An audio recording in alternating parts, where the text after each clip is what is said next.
Problema 1.1.3 de esta guía para el examen de ubicación de física del TEC de Monterrey. El vector A tiene una magnitud de 5 y apunta en una dirección de 40 grados en sentido horario desde el eje Y negativo. ¿Cuáles son los componentes X e Y del vector A? Entonces aquí pues sí, los problemas no explican demasiado, son muchos temas. Para empezar, hay 4 cuadrantes en sentido contrario a las manecillas de reloj o antihorario: cuadrante 1, cuadrante 2, cuadrante 3 y cuadrante 4. Esos son inamovibles, se enumeran en sentido contrario a las manecillas. Me dice que hay 40 grados en sentido horario desde el eje Y negativo. Este es el eje Y negativo, ¿verdad? Aquí es el eje Y positivo, eje Y negativo. De aquí en sentido horario, o sea, ¿para dónde van las manecillas del reloj? Para acá, ¿sí? En sentido horario desde el eje Y negativo. Entonces, en sentido horario quiere decir que tú de aquí, respetando el sentido de las manecillas, que es para acá, va a haber una abertura de 40 grados, que sería este ángulo de aquí, ¿sí? Hay que ver dónde están diciendo que partas y todo. Dice del eje Y negativo en sentido horario. Si hubiera sido en sentido antihorario, pues hubiera sido de aquí para acá, porque va en contra, ¿verdad? Sería para la abertura para este lado de 40 grados. Mucho cuidado.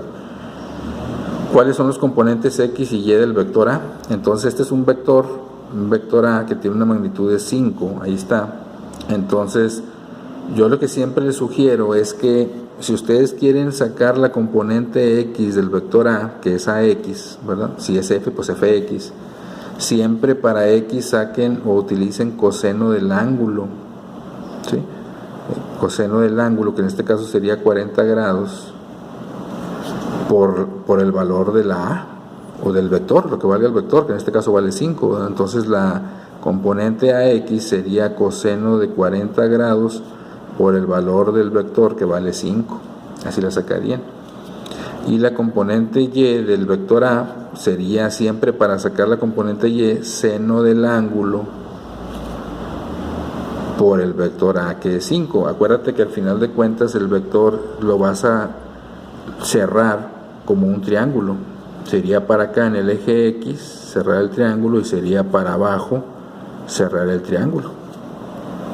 Nada más que si tú quieres mantener como constante que la descomposición en X siempre sea coseno y la descomposición en Y del vector siempre sea seno, el ángulo que vas a agarrar es con respecto a X. Mucho cuidado, ya sea del eje X positivo o del eje X negativo. Entonces esto estaría equivocado. Si tú quieres agarrar siempre como X coseno y Y seno, agarra el ángulo con respecto al eje X, no importa si sea positivo o negativo con respecto al eje X. Si yo pongo aquí coseno y seno de 40, estoy agarrando con respecto al eje Y. De aquí nos decían que 40 grados era con respecto al eje Y. Entonces tú sabes que esto mide 90. ¿Cuánto mediría este ángulo de aquí, que es el que me interesa? ¿Cuánto le falta para el 90? 50 grados. Entonces aquí sería coseno de 50 grados por 5 para sacar la componente en X, y aquí sería seno de 50 grados por 5. Entonces te lo puse así al principio para que entiendan que si tú quieres utilizar coseno para X y seno para Y, siempre agarra el ángulo con respecto a X. Aquí sería 50, ¿verdad? 50 más 40 son los 90. Si ya estuviera de este lado el vector, pues agarras este ángulo con respecto a X positivo, pero siempre con respecto a X para ambos. Por eso agarro 50. Si agarraras 40, X sería con seno y Y sería con coseno y te vas a empezar a hacer bolas, que también es correcto, pero mejor yo siempre considero a los alumnos que les decía, agarren siempre coseno para X, seno para Y, con el ángulo con respecto a X. Entonces 50 es lo que me falta. Entonces ya la componente AX sería coseno de 50 grados por 5, vamos a hacerlo acá, coseno de 50 grados por 5, 3.21, ¿sí? Ahora, aquí está la otra cosa. Si checamos que hacemos el triángulo, y entonces el eje X para cerrar el triángulo va en sentido acá, ¿verdad? Va para acá, donde las X del 0 para acá, ¿cómo son las X? Negativas. Entonces por eso la AX tiene que ser ¿qué? Negativa. Eso quiere decir negativa, que la descomposición en X va del 0 a la izquierda, donde los números son negativos. Y la componente en Y, que sería seno de 50 por 5,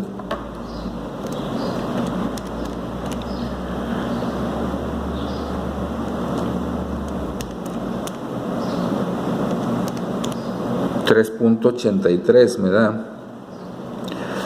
Y como la componente Y para cerrar el triángulo del vector va hacia abajo, la Y ¿cómo son hacia abajo? Negativas. Eso quiere decir cuando le ponemos negativo, entonces estamos diciendo que las dos componentes son negativas. ¿Por qué? Porque estamos hablando del tercer cuadrante, donde para cerrar cualquier vector en un triángulo X es negativa y Y es negativa, por eso las dos tienen que ser negativas, ¿sí? Por lo tanto la respuesta sería la letra C, que esa sí la trae correcto el TEC. Tengan mucho cuidado porque los números serán iguales, más que aquí es positiva. Si fuera negativa, positiva. Ahora, para que te des cuenta cómo va a ser, aquí voy a explicar de una vez. En el primer cuadrante, cualquier vector, la X va a ser positiva y la Y positiva, porque va para X positiva y Y positiva. Cualquier vector que esté en el segundo cuadrante, la X va a ser negativa y la Y va a ser positiva. Ahí no tiene pierde. Cualquier vector en el tercer cuadrante, la X negativa y la Y negativa. Y cualquier vector en el cuarto cuadrante, la X positiva y la Y negativa. Y ahí no te pierdes. Tercer cuadrante, negativo y negativo, las dos tienen que ser negativas. Y de hecho, sin hacer todo esto, la respuesta era la C, porque es la única que tiene las dos negativas, si se fijan. O sea, es cuestión nada más de irle practicando. Dice, los componentes del vector A son AX 3.9 y AY menos 4. ¿Cuál es el ángulo medido en sentido antihorario desde el eje X al vector? Nos están dando las dos descomposiciones. AX es 3.9. Entonces dice que hay una descomposición donde AX vale 3.9. Aquí abajo, perdón. AX vale 3.9, dice. Y AY, la descomposición en Y del vector A es menos 4.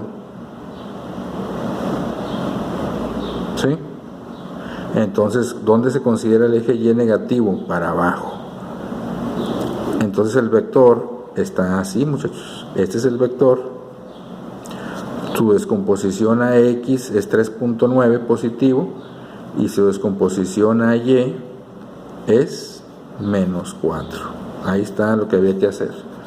¿En qué cuadrante estamos hablando? 1, 2, 3 del cuarto cuadrante, donde la X es positiva. Aquí está 3.9. Lo que importa es el signo, ¿verdad? La X es positiva y la Y es negativa. ¿En qué cuadrante estamos? En el cuarto cuadrante. Eso tiene mucho que ver porque te están preguntando cuál es el ángulo medido en sentido antihorario. Acuérdate que las manecillas del reloj en el horario va así, ¿verdad? Va para acá, van avanzando así.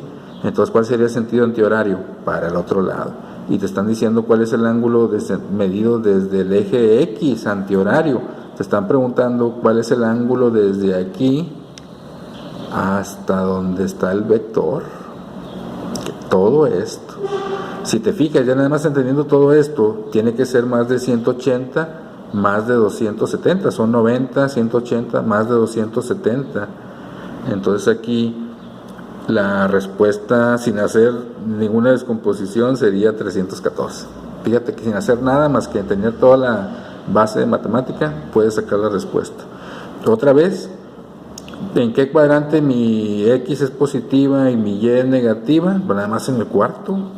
Ahora, en sentido antihorario, para acá no, ¿qué ángulo hay desde el eje X hasta ese vector? Pues son 90, 180, 200, más de 270. 314 la respuesta. Ahora vamos a hacerlo, ¿cómo saldría? Entonces, podemos calcular cuál es el ángulo de aquí, que tú le puedes poner X o teta o Y, no importa, le voy a poner X. Y hay una función trigonométrica que dice que tangente de x, yo le puse x al ángulo para saber cuánto vale este ángulo, es cateto opuesto sobre cateto adyacente, trigonometría. Por lo tanto, tangente de x es cateto opuesto. ¿Cuánto vale el cateto opuesto? Menos 4. ¿Por qué negativo? Porque va hacia abajo en y. ¿Y cuánto vale el cateto adyacente, el que está pegado al ángulo x que le puse aquí? ¿Cuánto vale?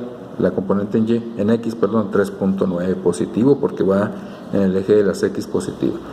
Entonces, tangente de x del ángulo x va a ser menos 4 entre 3.9, lo voy a hacer acá. Menos 1.025. Entonces, ¿cómo despejas el ángulo x para saber cuánto mide este ángulo? Pues le pasas tangente para acá. Las trigonométricas siempre pasan como tangente a la menos 1. Si aquí fuera seno, pasa como seno a la menos 1. Si aquí fuera coseno, coseno a la menos 1. Tangente a la menos 1 de este valor. ¿Qué quiere decir tangente a la menos 1? Pues le vas a poner chif en tu calculadora. Tangente. Chif tangente es tangente a la menos 1. Por lo tanto, aquí el ángulo me da menos 45.7 grados. Ojo, este es el ángulo X, nada más menos 45.7, de lo que hay del vector al eje X, en sentido antihorario, ¿verdad? Pero a mí no me preguntaron cuánto valía, o sea, lo necesito para que me entiendan por qué dio 314. Vale menos 45.7. Cuando un ángulo te da negativo, quiere decir, ya viendo qué cuadrante está, que lo que te están pidiendo es cuánto vale de aquí hasta ese ángulo. ¿Cuánto mide toda la circunferencia? 360 grados. Le vas a quitar lo que mide de aquí a aquí. ¿Cuánto mide de aquí a aquí? 45.7, y te va a dar todo el ángulo que te estaban pidiendo. Ah, sí, a 360 le quito que me dio 45.7, me va a dar todo lo que falta. Eso quiere decir un ángulo negativo. Entonces, si tú restas 360 menos 45.7, te da 314.3 grados, que es la respuesta ya exacta del valor que sacamos acá, sin hacer todo este rollo. Pero pues van a ir a física y van a tener que saber todo esto. Entra trigonometría y entra el entendimiento de esto. Para tu examen, si tú tienes bien establecidas las bases desde el principio, no era necesario hacer todo esto. Con la pura, te dieras cuenta de que era el cuarto cuadrante, era más de 270 grados. ¿Cuál es la única que tiene más de 270? Pues 314. Si hubiera dos, pues había que hacer todo esto para sacar la respuesta A.